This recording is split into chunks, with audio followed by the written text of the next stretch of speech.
The Ex-Worker, an audio strike against a monotone world. A twice-monthly podcast of anarchist ideas and action. For everyone who dreams of a life off the clock. Welcome back to another episode of The Ex-Worker. This week, we're celebrating the 1-year anniversary of the podcast, and we're also celebrating an important holiday for anarchists, May Day. Last year, on our very first episode, we looked at the history of the Haymarket Affair and how its legacy lives on today. This time, we travel back to another notorious May, France, in 1968, to look at the strikes and revolts that nearly toppled the French state, and to explore some of the ideas that helped these revolts spread from the universities to the factories and through the everyday lives of the participants. We'll hear a review of the classic Situationist book, The Revolution of Everyday Life, share thoughtful feedback from listeners about our Ukraine coverage and revolutionary strategy, and, as always, lots of news and updates from struggles around the world. I'm Clara. And I'm Alanis, and we'll be your hosts. To find more information and links about everything we'll discuss today on the podcast, visit our website at crimethink.com/podcast. And if you have any feedback, drop us a line at podcast@crimethink.com. Let's get started.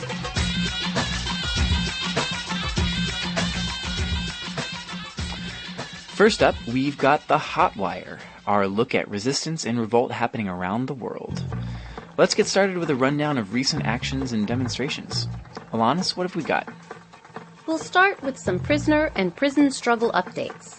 Supporters packed the courtroom for the sentencing of the NATO 3 protesters who were charged with, though not convicted of, terrorism for discussing potential targets for actions at the NATO summit in Chicago in 2012.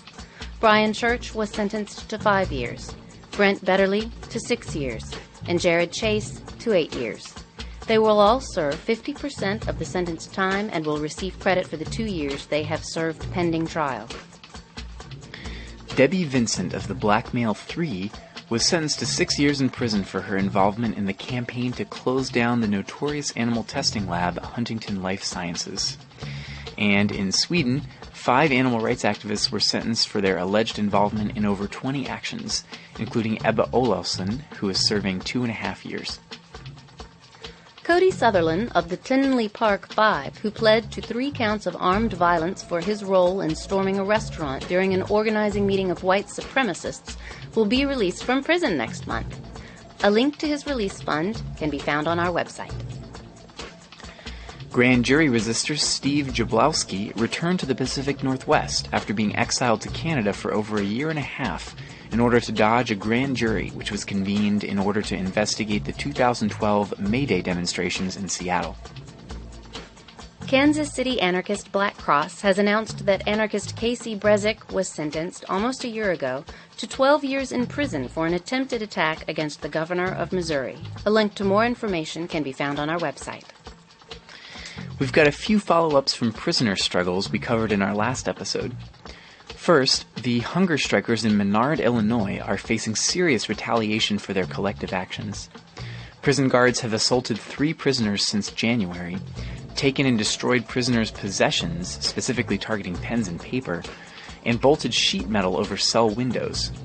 There has still been no response to the inmates' demands from the prison administration. 150 detainees began a hunger strike and protest in the UK migrant prison of Harmondsworth. And prisoners from at least 3 facilities in Alabama went on work strike, demanding an end to slave labor, massive overcrowding, and horrifying health and human rights violations in Alabama prisons. An excerpt from the statement of one prisoner reads, "Free labor serves no purpose towards rehabilitation and is only a slave-styled system disguised as a system of truth, justice, and punishment for crime. The reality is that the free labor of Alabama's prison system is a continuation of the enslavement and exploitation of black, brown, and poor white people. The name changed, but cheap or free slave labor is still the game." The strike was largely disrupted after being announced publicly. Many of the leaders were put in isolation or otherwise moved around to prevent a successful shutdown of the prisons.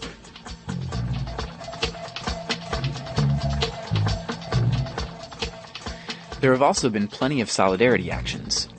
In Seattle, 3 banners were dropped in solidarity with hunger-striking immigrant detainees in Tacoma, Washington, and Texas, while 3 ATMs were sabotaged and claimed for the detainees and also for Amelie, Carlos, and Fallon, who are imprisoned in Mexico. And 2 meat processing facilities had their locks glued shut in solidarity with animal liberation prisoner Kevin Oliff. In Montreal, 8 rail lines were blocked by way of disrupted signals in response to ongoing efforts of colonization and repression by the state against Indigenous communities across Turtle Island, and in support of those fighting back against the murder of Indigenous women. By the way, in case you haven't heard it before, Turtle Island is a term for the continent of North America that comes from the Haudenosaunee people, which has been adopted by Indigenous and environmental activists. In Chile, a Catholic church was attacked by the Mauricio Morales Vengeance Group. And in Greece, the nihilist gangs of vengeance attacked the car of a well-known prison guard with a grenade in response to the murder of prisoner Ilir Kareli, who died while being tortured by guards in prison. In other news, a new study out of London has named the 3 deadliest countries for environmental and land defenders. Brazil comes in first, with 448 people killed since 2002 for defending the earth and their land. Honduras is second with 110, and the Philippines is third with 67. Earlier this year, video was released of a gunman in Brazil shooting at indigenous people who had moved back to claim their ancestral land. And just recently in Guatemala, a 16-year-old anti-mining activist and her father were fired on by unknown suspects, killing the girl and leaving her father in intensive care. A relevant text was recently released by Warrior Publications, titled Defend the Territory, Tactics and Techniques for Countering Police Assaults on Indigenous Communities. A link to the PDF can be found on our website. For more than 5 months, over 2,000 families in Fortul, Colombia, have occupied a piece of land owned by the Ministry of Defense and intended as a site of a new military base. And folks from the indigenous Khanty community in central Russia blockaded an oil company from attempting to build a road through a sacred lichen grove. May 9th to 11th saw the first Cleveland Anarchist Book Fair, including presentations from the Beehive Collective, the Animal Liberation Front Press Office, and the Crime Think X Workers Collective. And the following weekend was the New York City Anarchist Book Fair, which included an anarchist film festival in memory of murdered anarchist journalist Brad Will, an anarchist art festival, and a keynote talk by anarchist panther Ashanti Alston. In Niagara Falls, Ontario, hundreds joined a march on Marineland on May 17th in order to shut the aquatic theme park down on its opening day of the season.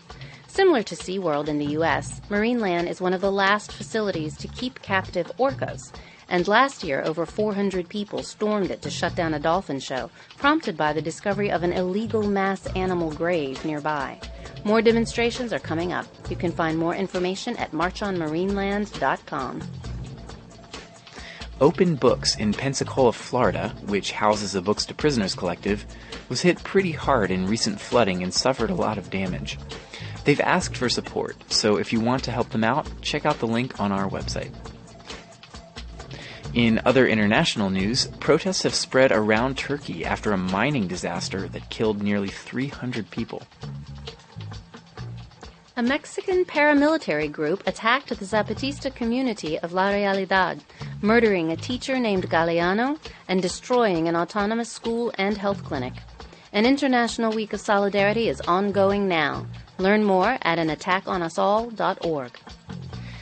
Anti-government protests in Venezuela have continued over recent months. The U.S. Congress, apparently with no sense of irony, is preparing a resolution to impose sanctions on those responsible for human rights abuses against protesters in Venezuela. Incidentally, it's an interesting challenge trying to get anarchist perspectives on the Venezuelan demonstrations. Some have indicated that principled opposition to the Maduro government is the only coherent position for anarchists to take, especially in the face of police brutality and repression. Others argue that anarchist groups are playing into the hands of bourgeois and right-wing forces by supporting the protests. If you've got some context on the upheavals there, write us at podcast@crimethink.com. Meanwhile, Filipinos burned President Obama in effigy at a protest against war and environmental destruction in Manila at the end of April. And Chinese police killed at least 3 demonstrators in a protest against a proposed waste incinerator in Hangzhou. In response, thousands rioted and destroyed numerous police vehicles into the night. Whew, that's a lot. True. But did you notice that we forgot something? We did? What? May Day! Good grief, duh. Yes, May Day, the international workers' holiday, traditionally celebrated by anarchists with strikes, sabotage, and demonstrations. If you've been with us since the very beginning of the podcast 1 year ago, you'll remember that our first episode featured an account of the Haymarket Affair and the origins of May Day. And now we'll share a special report about what happened this year with our May Day correspondent, Bill Tane. Bill, what happened out there? Thanks, Clara. This year, folks around the world once again hit the streets on the 1st of May in commemoration of workers' struggles, immigrant solidarity, and a whole lot of other issues. Many of the rallies were fairly mellow, some even state-sponsored. A few resulted in clashes with police, most dramatically in Turkey. Let's take a quick tour around some of the demonstrations that took place this May Day. In many cities across the U.S., workers' rights activists used May Day to promote a campaign for a higher minimum wage, as well as an opportunity for solidarity with immigrants. Marches took place in Philadelphia, Los Angeles, New York, San Francisco, Chicago, and dozens of other cities. Events in Oakland and Santa Rosa, California, also focused on police brutality. In Atlanta, a small but aggressive anti-capitalist march took the streets, while in Seattle, a liberal march and a rowdier autonomous demo took place, including clashes between anarchists and cop-loving counter-protesters dressed as superheroes. In Montreal, anti-capitalist marchers debuted new tactics of decentralized convergence to avoid kettling by riot police.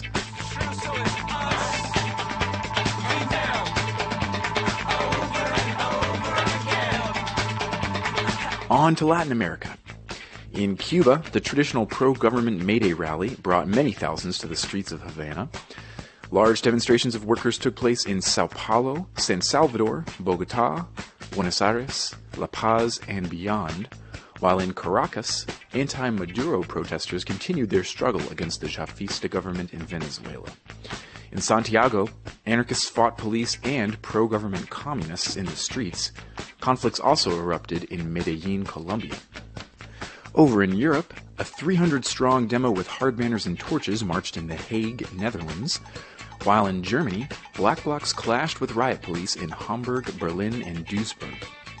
Anti-austerity rallies took place in Greece, Spain, and Italy, with notable clashes in Barcelona and Turin.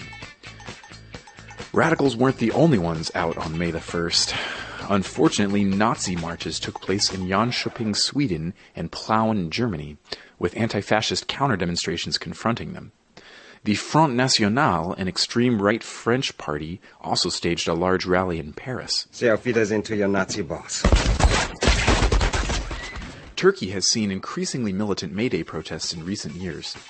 President Erdogan instituted a ban on demonstrations this year in Taksim Square, the traditional site for May Day rebellion, saying, "Give up on your hopes of Taksim. Do not engage in a fight with the state. Do not disturb the peace of our people." But the Turkish people didn't listen. Thousands defied the ban and clashed with riot police, who used so much tear gas that local residents had to evacuate their homes. Nearly 150 arrests were reported. Protests also took place in Ankara and 30-some other cities. Demonstrations also took place in Hong Kong, Iran, Iraq, Indonesia, Taiwan, South Korea, and the Philippines. In Cambodia, police attacked marchers in Phnom Penh, injuring at least 5. Thousands of garment workers in Bangladesh took to the streets and demanded the death of the owner of a factory that collapsed last year, resulting in over 1,000 deaths. And over 50,000 rallied in Kuala Lumpur, Malaysia, against a goods and services tax. Late in the day, a black bloc of 20-some young people took to the streets, clashed with media who attempted to surveil them, and, according to news reports, refused to apologize. In Ukraine, protesters in the eastern city of Donetsk attacked and entirely defeated a group of riot police, disarming them and taking their riot gear and weapons before hauling them off one by one. But, as far as we know, these were not anti-capitalists, but pro-Russian demonstrators. Meanwhile, in Moscow's Red Square, some 100,000 ralliers gathered in support of President Putin and the government's expansionist policies in the Crimea. We've only just scratched the surface on the hundreds of events that took place around the world on the 1st of May. If you've got reports to share from May Day in your area, or if we missed something important, let us know by email to podcast@crimethink.com and we'll pass along the news. You can also find links on our website to news reports and photos from the day. Clara, back to you. Thanks for that report, Bill. And now it's time to get into some listener feedback. It's been a while, and we've got a ton of stuff in our inbox, so get ready. Thanks to everyone who's been writing in with suggestions and comments. Just so all of you know, if you haven't gotten a response from us yet, it's not that we don't appreciate your thoughts. We may be saving your comments for a future episode when they'll be more topically related. Or we may just be running a little behind. But we do read everything and appreciate it all. So, first, we've had a few requests for episode themes on various topics. Some of you want to hear about individualist anarchism. That's definitely on the radar. And we had a request for some more discussion of anarcho-primitivism beyond our treatment of green anarchism in episode 3. We've got a few more topics slated for the immediate future. We won't tip our hand too much, but discussions of borders and migration and anarcho-feminism are definitely coming up soon, along with much else. But we will do our best to slowly catch up to your requests. As always, let us know what you're most interested to hear about. podcast@crimethink.com. We've also got a message from Statler and Waldorf, a pair of cantankerous old Muppets who also moonlighted as columnists for the late great Green Anarchy magazine. They're mad with us for neglecting to mention their most cherished political prisoner. They write, Hey, you self-centered, unappreciative podcastaways. You left your Uncle Ted off your birthday list last year. What were you ungrateful whippersnappers thinking? Did you forget your roots, Crime Think? Where would you even be without your dear old Uncle Ted? You cut your goddamn teeth on the Uncle Ted for President campaign. One of your all-time best pieces of writing was ripped from that campaign, and now you don't even want to send your dear old Uncle Ted a simple birthday card. Disgraceful. Signed, Statler and Waldorf. In case you hadn't put it together, Uncle Ted refers to Theodore Kaczynski, the so-called Unabomber, who engaged in a bombing campaign across nearly 2 decades against people who worked at institutions related to genetic engineering, environmental destruction, and advanced technology. There are plenty of reasons to dislike or disagree with Uncle Ted, including the tactics he used and some more reactionary elements of his analysis of industrial civilization and movements against it. Also, his essay Industrial Society and Its Future, the so-called Unabomber Manifesto, and his numerous other writings are unquestionably some of the most incisive critiques of technology and industrial civilization in circulation today. On our website, we've posted a link to the manifesto, which was printed in full in the Washington Post after the Unabomber threatened further attacks if they didn't print it. Also, Statler and Waldorf allude to the Unabomber for President campaign of 1996, which was endorsed by, among others, the Crime Think Ex-Workers Collective, which was the last electoral campaign that we endorsed, I believe, and is discussed in the long out-of-print Inside Front magazine and briefly in the book Days of War, Nights of Love. In fact, our ex-worker archivist informs us that Crime Think was responsible for distributing the first printed copies of the Unabomber Manifesto to primitivist John Zerzan when he began to speak publicly in defense of Kaczynski. Just saying. Well, Statler and Waldorf, we feel about Uncle Ted like we feel about other uncles, whether we like him or not. And some of us really do, and some of us really don't. He's part of our family. Some of us aren't on speaking terms with him, while others write him regularly. We can't come to any kind of agreement about whether or how to support him in prison, though all of us have read his writings and on some level been influenced by his ideas. So we leave it up to you, listeners. His birthday is May 22nd, and his address is online. That's one of the reasons I always thought the Muppets were weird. Why's that? They think explosions are funny. Yes. Explosions aren't funny. Only some of them are really quite droll. And finally, we've got a fascinating exchange to share about Ukraine and anarchist strategy. It gets a little long, but stick with it. We're excited to be able to offer some more in-depth discussion and analysis along with our more broadly accessible material, so we hope that you'll find this interesting. One listener writes in and says, I have two questions about the piece y'all narrated on the Ukrainian Revolution and the future of social movements. First, you write on the one hand that different formats for confrontation encode different power relations and forms of social change within them. This sounds like an argument that tactics have an inherent content to them, that certain ways of fighting entail certain ideologies or possibilities. On the other hand, if I'm understanding you right, you discuss Ukraine as a distressing development of the tactic as movement model exemplified by Occupy, which can, as you pointed out, be appropriated wholesale by fascists. On the surface, it looks like any tactic can be deployed towards repressive or expansive ends. Breaking windows can be Seattle 99 or Kristallnacht. Fascists, moderate reformers, anarchists, and 9/11 truthers alike occupy plazas. It seems like there's a contradiction somewhere in here. Are you arguing that these specific tactics of recent movements, occupying squares, fighting police, etc., have no inherent content, but that other formats for confrontation do? Do some inherently encode hierarchical power relations, while others at least leave open the possibility of non-hierarchical outcomes, though not necessarily? When I was first getting into things, I understood one of the defining principles of anarchism as the unity of means and ends, the idea that our process was our content and vice versa. That's why we used consensus, tried to break down power relationships and collectives and meetings and relationships and so forth. I still believe this to some extent. But even the most ostensibly anarchist tactics I can think of, from anarcho-democrat things like consensus and general assemblies, to the most insurrecto kinds of riotous individualism and informal affinity, all seem fully appropriable by anyone from liberal citizens to so-called national anarchists, for Christ's sake. This brings up a whole cluster of questions. What is the relationship between tactics and the ends or possibilities towards which they strive? Is there such a thing as an anarchist tactic? If so, what makes it anarchist when we use it, but not when fascists or liberals do? Are there any tactics that can subvert this appropriation? If not, is our goal to first exclude tactics that inherently encode hierarchy, and then do our best to use the open-ended ones while constantly struggling against their appropriation by social forces fighting to reinscribe hierarchies? I'd be grateful for any clarification or reflections.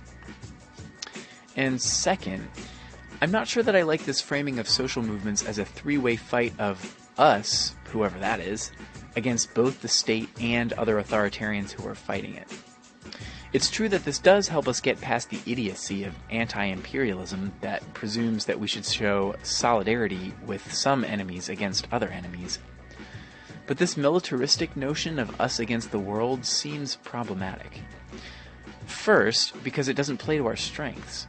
If we, again, whoever that is, have to defeat both the state and all the other social forces in conflict with it that aren't us, it's very unlikely that we will win.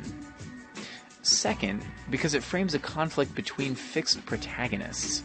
When I see the Anarchist Project as engaging with anti-state struggles as a way of subverting power relations and opening up new possibilities for how we could conceive of our interests that don't exist currently. The only hope I can imagine for a future without authority is not that anti-authoritarians defeat everyone else, but that the struggles in which we participate and the ways in which we rebel undermine the terms of engagement. Wow, those are good questions. Agreed. We forwarded these questions along to the editor of the Ukrainian features from the CrimeThink blog, who composed a thoughtful response. Again, it's long, but well worth the attention for its careful engagement with a lot of crucial strategic questions. Thank you for this nuanced and thoughtful engagement with our Ukraine coverage. These are the questions we most want to be engaging with, too. Let's begin with the quote you cite from the analysis. Different formats for confrontation encode different power relations and forms of social change within them. In its original context, that sentence contrasts the self-defense forces of the Kiev Maidan, organized as Roman-style centuries of 100 men under the authority of a permanent commander, to the more informal and horizontal structures that characterized the defense of plaza occupations in Oakland, Istanbul, and elsewhere. Considering these two formats, it's easy to see how they reproduce different power dynamics. What is potentially anarchist in the latter examples is not the occupation of a square, nor the use of projectiles to keep police at bay, nor any other specific activity, but rather the decentralization of agency and decision-making, the creation of spaces without authority or submission. This is a question of relations, not of tactics, though different tactics may reinforce different power structures. Compare the armed struggle groups of the 1970s with the strategy of diffuse rioting. The reason we call ourselves anarchists, rather than occupiers or insurrectionists without adjectives, is that relations are our central concern. When the goal of a struggle is understood in purely military terms, for example, to hold a central plaza at all costs, authoritarian organizational structures may appear more efficient and effective. Only when we understand our goal in social terms, as the transformation of relationships, does it become clear what a ruinous defeat it is to reproduce the structures of our enemies in the ways we resist them. To address your second question, then, this informs how we must understand the three-way fight we are in with current states and their statist opponents. Quoting our Ukraine analysis once more, this is not just a contest of arms. It is a clash between different forms of relations. It is not just a struggle for physical territory, but also for tactics and narratives, for the territory of struggle itself. It is not a question of violently defeating everyone who believes in state power, but of undermining that belief. It is not just a conflict between specific social bodies, we, the anarchists, versus they, the statists. Rather, it is a conflict between visions, a conflict that plays out within social bodies as well as between them. This is why, as the saying goes, the force of insurrection is social, not military. It is not a question of how much violence a specific body of fighters can bring to bear against the state, but how contagious their defiance becomes, how infectiously their refusal spreads from one social body to the next. The Paris Commune began when soldiers joined the demonstrators they had been ordered to shoot, and was doomed from the moment it was isolated and forced into conventional warfare. Though Lenin famously drew the opposite conclusion, setting the stage for the Russian tragedy. What is at stake in these struggles, above all, is the popular imagination, everyone's notions of what is possible and desirable. As you stress, there are no surefire tactics for creating anarchy. The principle of unity of means and ends is about the power dynamics we create, not about which tactics we employ. Hence, we reject provisional dictatorships, not the use of force itself. Anarchism is not a toolbox of tactics such as food not bombs, the black bloc, and consensus process. It's a way of evaluating the effectiveness of these and other tactics in pursuing the lives we desire. On the other hand, if there is nothing inherently anarchist about barricades and street fighting, it is all the more crucial that anarchists are the ones who initiate them in times of unrest. In these spaces of confrontation, participants' notions of what is possible and desirable can shift very rapidly. If we are not involved, nationalists and fascists will use such clashes as opportunities to recruit, as they have in Ukraine. A final word on the apparent pragmatism of militaristic and nationalist approaches to social change.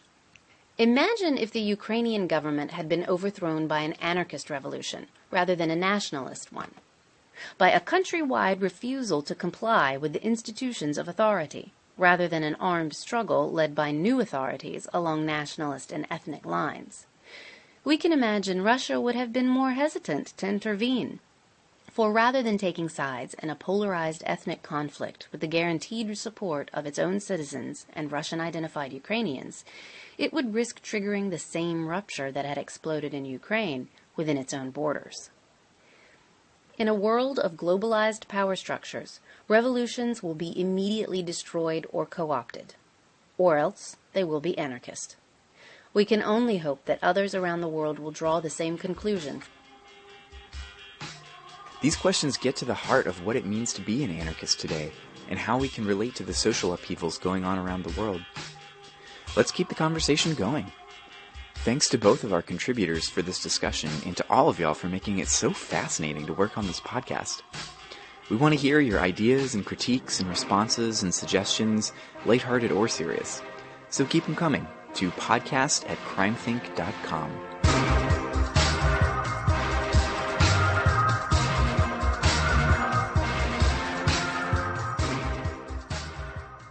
And now it's time to hear a piece of the CrimethInc Contradictionary. This episode is brought to you by mediation and adventurism. Mediation. Mediated experience is characterized by alienation from the surrounding world and one's own sensory and emotional responses. It can result from using an external intermediary, such as television or the internet, but one might also describe it as an orientation one develops to the world when one is used to experiencing everything through intermediaries. Picture the first human beings to set foot upon the Galapagos Islands, the unfamiliar plants and animals, the untracked wilderness, the hot sun and salty breeze. Compare their experiences to those of the wealthy tourists that visit the islands today. The latter spend most of each visit inside cruise ships that look like fancy hotels. When they do land on an island, they are only permitted to walk along a strictly designated trail, accompanied by a guide who talks constantly at them, framing everything they experience within a standardized narration. Extend that example to every facet of our lives, and you can begin to understand what mediation means. Adventurism, the scandalous practice of enjoying yourself in the course of struggle. For more explorations of the war in every word, visit crimethink.com/contradictionary.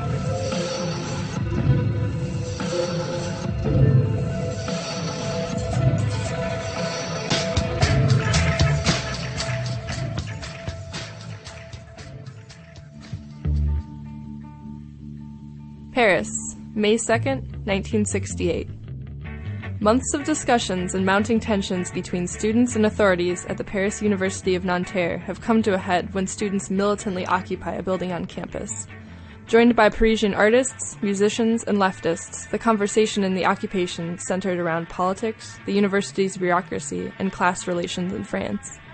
The police responded brutally to the protest, arresting several students. The administration closed the campus. Students from the nearby Sorbonne University quickly organized a solidarity demonstration. Negotiations over the closing of Nanterre continued to break down, and the police's increasingly brutal responses to the demonstrations mounted popular sympathy for the striking students. Police occupied the Sorbonne. In the following days, the rage spread to high school students who organized another march, this time joined by more university students, faculty, and increasing numbers of young workers. Participation swelled as 20,000 people took to the streets. In response, mainstream unions called a one-day general strike for the 13th of May. Well over 1 million people marched on Paris that day, with the police nowhere in sight.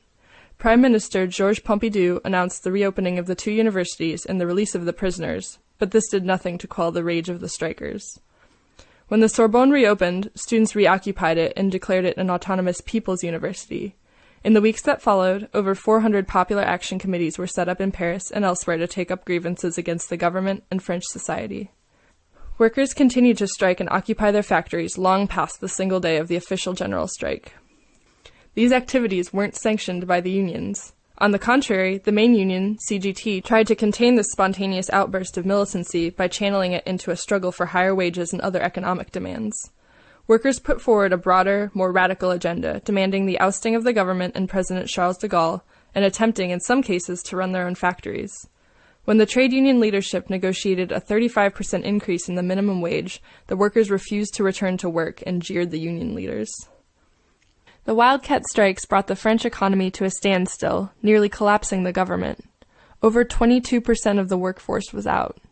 Fearing for his safety, de Gaulle fled abroad, leaving Prime Minister Pompidou in charge. The ancient stonework in the streets and alleys of Paris was plastered with graffiti and posters, spouting hundreds of revolutionary slogans. We will ask nothing, we will demand nothing, we will take, occupy.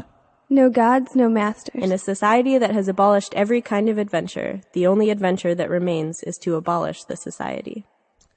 Many of these slogans were the product of a group of avant-garde artists, intellectuals, and political thinkers called the Situationist International, or SI. This group, though small and exclusive, had a huge influence on the insurrection that swept through France that May. How did this relatively tiny band of rebels and artists end up precipitating a wave of revolt that nearly swept away the French state?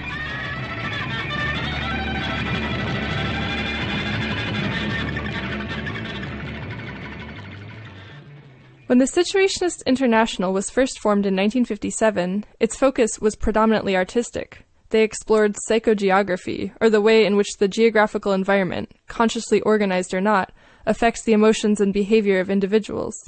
The Situs made psychogeographical maps of Paris through the practice of the derive, which was their fancy shorthand for drunkenly wandering around Paris, often for days on end. Over time, the group's focus shifted to reflect the quickly changing and politically charged atmosphere of the 1960s. And people were paying attention. Some rabble-rousing students at the University of Strasbourg had taken a liking to the ideas of the Situationists, and collaborated with Tunisian Situationist Mustafa Kayati on an essay called The Poverty of Student Life, a critique on the subservience of university students and the conniving strategies of leftist student radicals. The students distributed 10,000 copies of the text on their campus, causing an uproar. The Situationist ideas, based in anti-authoritarian Marxism, with a sprinkling of influence from the avant-garde art movements of the early 20th century, particularly Dada and Surrealism, were beginning to take hold. Situationist theory attempted to synthesize a comprehensive critique of advanced capitalism as it appeared in the middle of the 20th century. They were probably the first revolutionary group to analyze capitalism in its current consumerist form. Then, at least in the West, most workers were not desperately poor, toiling 12 hours a day in factories and mines. Workers' struggles over the previous 150 years had pretty much seen to that, or at least made it so that it was only viable for these kinds of miserable conditions to exist overseas. However, the poverty of everyday life had never been greater. Workers were not beaten down with savage repression, so much as with illusions and empty consumer goods, which were imbued by culture and marketing with characteristics they don't really possess. Like how purchasing this or that gadget or brand of shoes will make your sad life more like that of this celebrity or that model. Salesman!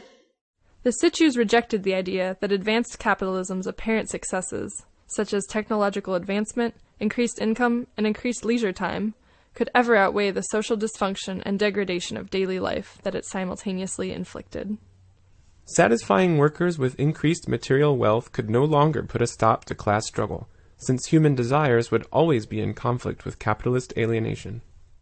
The Situationist International reached the apex of its creative output and influence in 1967 and 1968, the former marking the publication of the two most significant texts of the Situationist movement, The Society of the Spectacle, by Guy Debord, and The Revolution of Everyday Life, by Raoul Vaneigem. The theories of these two texts, along with other Situationist publications, were greatly influential in shaping the ideas behind the May 1968 insurrections in France. Quotes, phrases, and slogans from the Situationist texts and publications were ubiquitous on posters and graffiti throughout France during the uprising, and constituted the ideological content of the revolt. So, if the first phase of humanity's descent into alienated capitalist hell could be characterized in the transition from emphasis on being into emphasis on having, the transition that Debord articulated in the middle of the 20th century was from having into appearing. So, while television, Facebook, or other implements of the mass media could be considered a manifestation of the spectacle, the story is a little more complicated than that. In spectacular society, everything that capitalism takes from us time with our loved ones, the satisfaction of providing for our needs and those of the people around us, can supposedly be replaced with the satisfying emotional fulfillment of entertainment or consumption. From city planning to political parties of every tendency, from art to science, from everyday life to human passions and desires, everywhere we find reality replaced by images. In the process, images end up becoming real, and reality ends up transformed into images. But of course, these images are distorted. The spectacle doesn't really reflect society overall. It organizes images in the interest of one portion of society only, namely the ruling class, and this affects those who merely consume these images, reinforcing the dominant hierarchical structures that are already in place. So the problem isn't the images themselves, or even necessarily the modes by which these images get to us. The problem is the society that requires such images, the society of the spectacle. Situationist tactics to combat the spectacle included attempting to create situations where humans would interact together as people, not mediated by commodities or images. They saw, in these moments of true community, the possibility of a future joyful and unalienated society. So, in May 68, or any time for that matter, when an insurgent pulls up paving stones from the roads to chuck at the police, spray paints on a wall, or forms a council with their coworkers to make decisions, they are breaking out of the monotony of daily routine, interacting with these elements in a different way. Certainly, one day they might be walking across a paving stone, but the next day, it could be a weapon. Boredom is counter-revolutionary. You can't buy happiness. Steal it. A cop sleeps inside each one of us. How can you we must kill him? Under the paving stone? Conflict is the origin of never work. If God existed, it would coming be soon to this location. I'm a Marxist.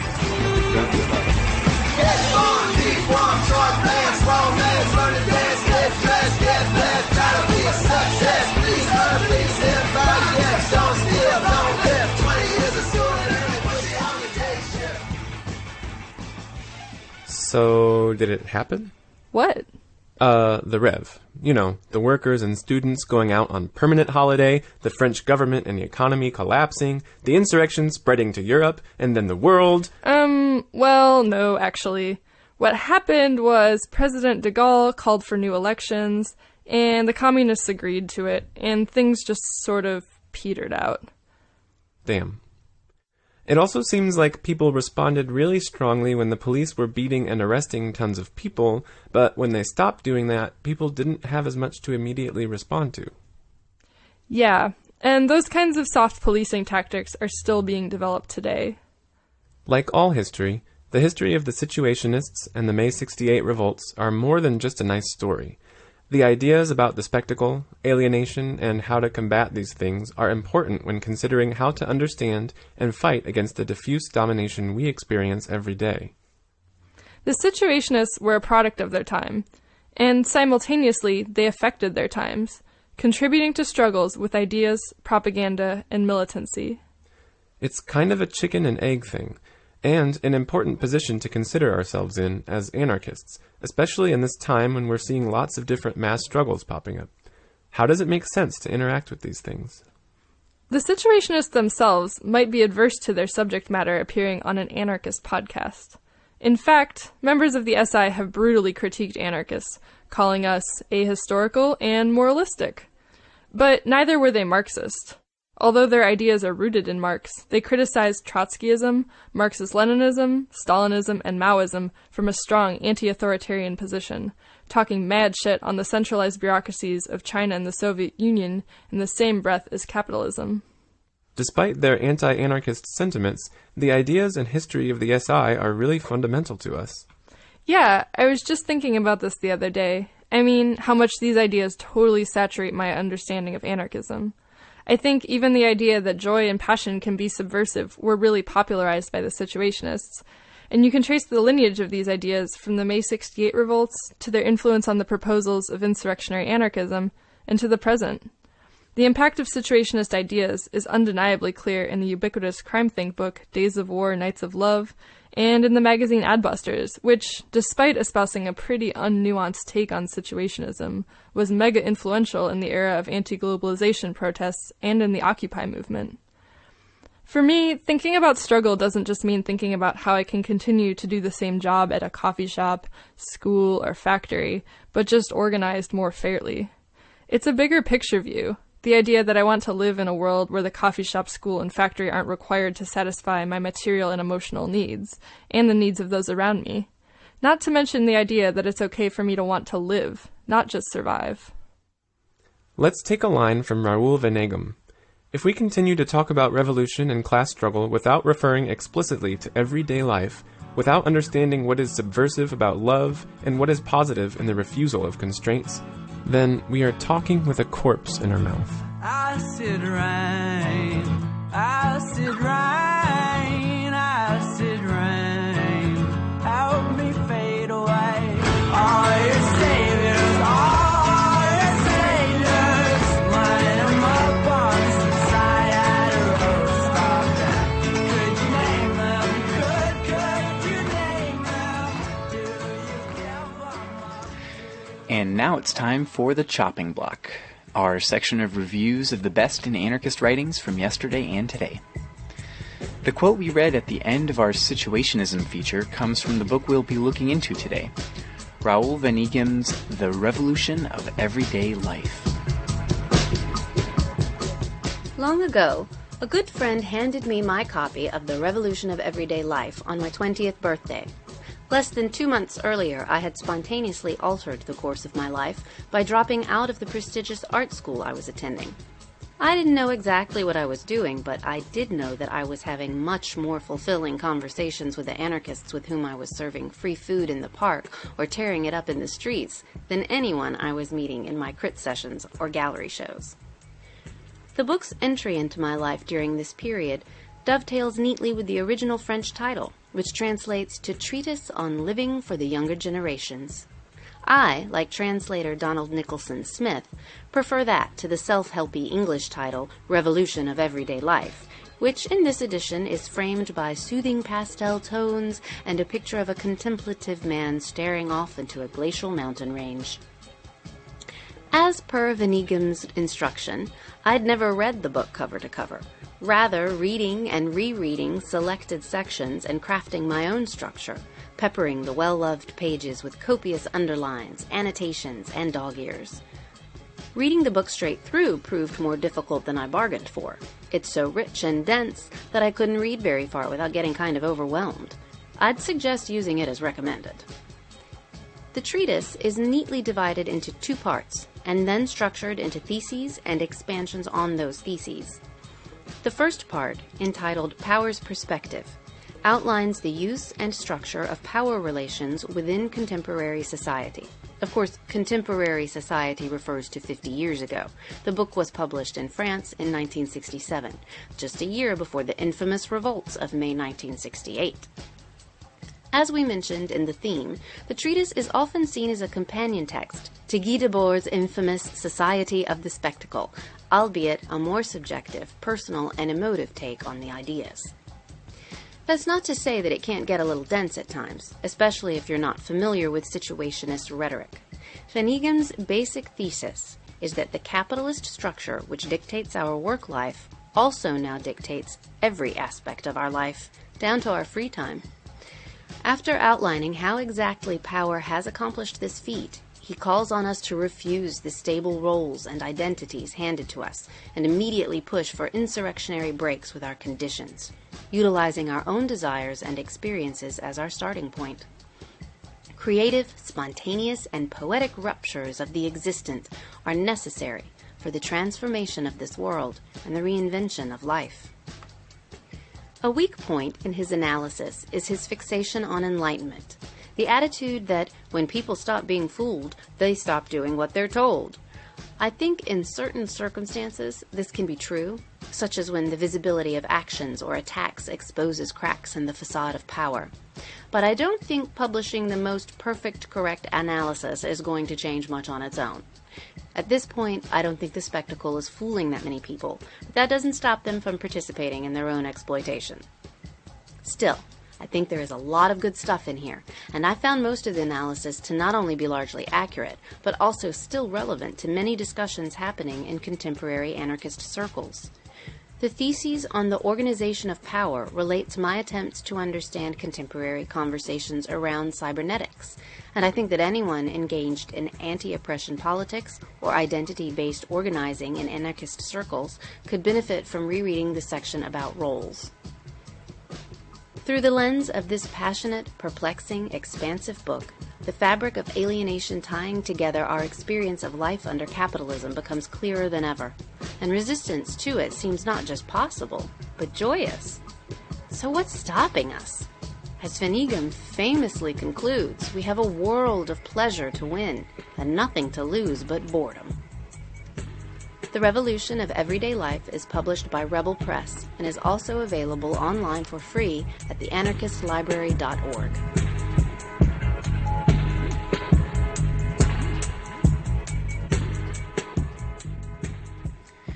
And now it's time for next week's news. Here are some radical events coming up over the next little while. There are lots of environmental defense camps and opportunities coming up soon. If you're looking for plans over Memorial Day weekend, Utah Tar Sands Resistance will be hosting a gathering from May 23rd to 25th in PR Springs, Utah. For info, check out tarsandsresist.org. Chesapeake Earth First will host an Energy Exports Action Camp from June 2nd through 9th in Maryland, with workshops and skill sharing around resistance to destructive coal and natural gas shipments. More info at energyexportsactioncamp.wordpress.com.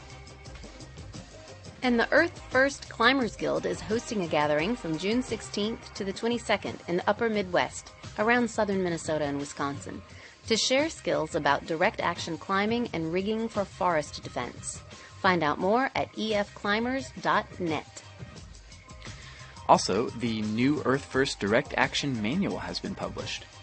Earth First organizers are planning a tour to circulate the manual and share direct action skills. If you're interested in having it come near you, email dam@earthfirstjournal.org. As we mentioned during the Hot Wire, supporters have called for actions in solidarity with the Zapatista community of La Realidad. Get plugged in at anattackonusall.org. And more info on the ongoing demonstrations against sea animal exploitation in Niagara Falls, Ontario, can be found at marchonmarineland.com. Speaking of Canada, we're in the midst of Montreal's Festival of Anarchy, which spills out over the whole month of May and into June, with a book fair this weekend and all kinds of events coming up. Including the International Anarchist Theater Festival, June 2nd and 3rd, which I really wish I could go to because that just sounds so cool. Listen, all listeners, if you're there, will you send us a report back to podcast@crimethink.com, because I just want to live vicariously. And finally, we want to share some prisoner birthdays. Since it's been a few weeks since our last episode, we'll share all the ones we know of taking place this month. Even if you're a little late, it makes a huge difference to write someone a card or a letter, so don't hesitate to send some support to folks inside. On May 11th, William Phillips Africa, one of the Move 9. And on May 12th, Alvaro Luna Hernandez, an anti-racist organizer serving 50 years in prison for thwarting an attempt on his life by a police officer. On May 21st, Mando Elanga, a former Black Panther and author targeted by COINTELPRO in Nebraska. And on May 31st, Doug Wright of the Cleveland Four, entrapped in an FBI-generated fake bomb plot. As usual, info about their cases and mailing addresses can be found on our website, crimethink.com/podcast. And that's it for this episode of The Ex-Worker. Thanks to Underground Reverie for the music that you've heard on today's show. And thanks to everyone who's helped us keep this podcast on the air for a whole year. You can access the episode's transcript and notes by visiting our website at crimethink.com/podcast. And what about next time? Well, we took 2 episodes to discuss communism and socialism, but we left out an angle that has been increasingly of interest to anarchists in recent years: communization theory. In our next episode, we'll take a look at Théorie Communiste, the Endnotes Journal, and this arc of thought that promotes the communization of production and life immediately, without transition. Until then, thanks for listening. And remember, live without be dead realistic, time. demand Power the impossible, to the imagination. terminate the Drive university, the cop. out No there God and can think act freely in a in the society shadow that of abolishes the every kind shackles. of adventure. Freedom The only is adventure that defined remains is Boredom to is counter-revolutionary. in a society that Under has the paving abolished every kind stones, of adventure, the only conflict adventure never remains. worked. And finally, comrades, 5 hours of sleep a day is indispensable. We need you for the revolution. Ugh, I always have trouble with that one. I know.